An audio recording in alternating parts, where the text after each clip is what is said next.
Could you maybe explain how the step up in basis works for maybe a non-qualified stock or bond?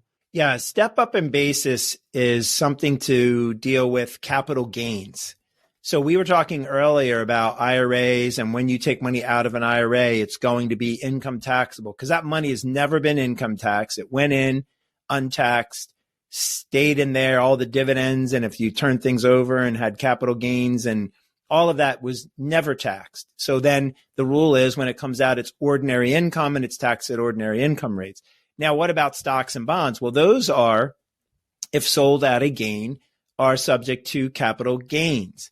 That's a different rate of tax. And so that's one of the advantages to stocks and bonds, in particular stocks, is that you can sell them at a profit and not be taxed as much as if you just earned the income or took it out of an annuity or an IRA.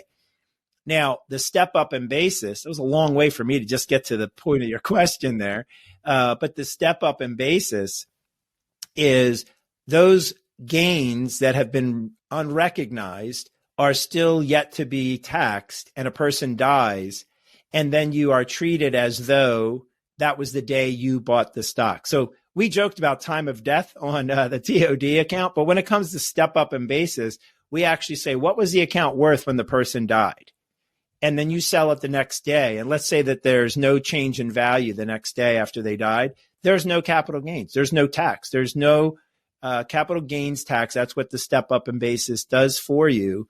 And so a person could have bought something 25 years ago and it could have appreciated, or they could have just bought it a few years ago, the way some of these stocks have gone. And then they pass away. You sell it, no capital gain. What if they had sold it the day before they died? They'd be subject to capital gains tax.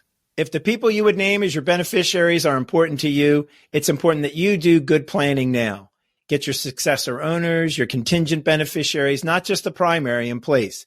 To help in that, check us out at goodfinancial.com and go to the Contact Us page, and we're happy to start a conversation.